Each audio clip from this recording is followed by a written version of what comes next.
Adjusting her disguise, Zhu Yingtai prepared to bid her parents goodbye. She had always been a dutiful daughter, staying home and creating works of embroidery that brought her parents pride. And yet, although only boys were allowed at the Confucius Academy in Hangzhou, what Yingtai truly wanted was to go to school. She begged her parents to let her attend dressed as a boy, and seeing her determination and clever disguises, they finally agreed. However, they only gave her permission when she promised to keep her true identity a secret and eventually return to the traditional path they'd set for her. Elated, Yingtai began her journey to Hangzhou. On the way, she found herself at a crossroads, unsure which route to take, when a young man approached. As their eyes met, they shared an instant connection. Yingtai learned that his name was Liang Shanbo and that he'd be her classmate at the academy. So they walked the rest of the way together, wrapped in conversation. Yingtai realized that despite her meticulous disguise, she felt that she could finally be herself. The two decided to celebrate what they thought would be a long, close friendship and became sworn brothers. At the academy, Yingtai buried herself in books and studied with Shanbo late into the nights. The two felt at home so long as they were at each other's sides. They shared a room, but even though Shanbo questioned her about it, Yingtai always used the bathroom alone and buttoned her thick robes up to her chin, no matter the weather. Now and again, Yingtai heard students muttering about her secretive behavior. As months slipped into years, Yingtai continued to excel at her studies and felt like her past and intended future were lifetimes away.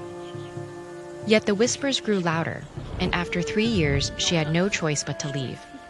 Parting tearfully, Yingtai asked Shanbo to visit her. When Yingtai returned home, her parents announced that the Ma family from the neighboring village had sent a matchmaker to ask their permission for Yingtai to marry their son. They'd found it a fitting match and accepted. Trying to hide her disappointment, Yingtai honored their agreement. But as she prepared for another new life, she thought of Shanbo. Meanwhile, he too was distracted, his studies dull without Yingtai near. When Shanbo finally visited Yingtai's house, he came upon a young woman. He was about to ask for her brother, but as their eyes met, he recognized the young scholar he'd always loved. Shanbo knew he couldn't stand being separated from Yingtai again and asked her to marry him. But heartbroken, Yingtai told him that she was already promised to another. Shanbo was devastated, but he understood that Yingtai had to abide by her parents' wishes, and they parted again. Shanbo fell ill and grew weaker by the day. Worried, his family sent a matchmaker to the Zhu family, but because of Yingtai's current engagement, her father refused the proposal. Doing otherwise would bring their family public shame. Shanbo's illness took a turn for the worse, and sensing he wouldn't live to see her married, Shanbo wrote Yingtai a final letter. If Yingtai loved him, he asked that she burn incense in front of his tomb when she was on her way to the Ma family.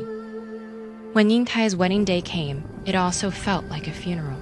As the procession wound through town under stormy skies, Yingtai broke off and knelt in front of Shanbo's tomb, lighting incense and offering sacrifices through her tears. Suddenly, a clap of thunder sounded above, and a lightning bolt shot through the tomb, fracturing the stone. Without hesitation, Yingtai threw herself in. As her parents rushed to rescue their daughter, 2 butterflies fluttered out of the crack. This time, Yingtai had transformed for good.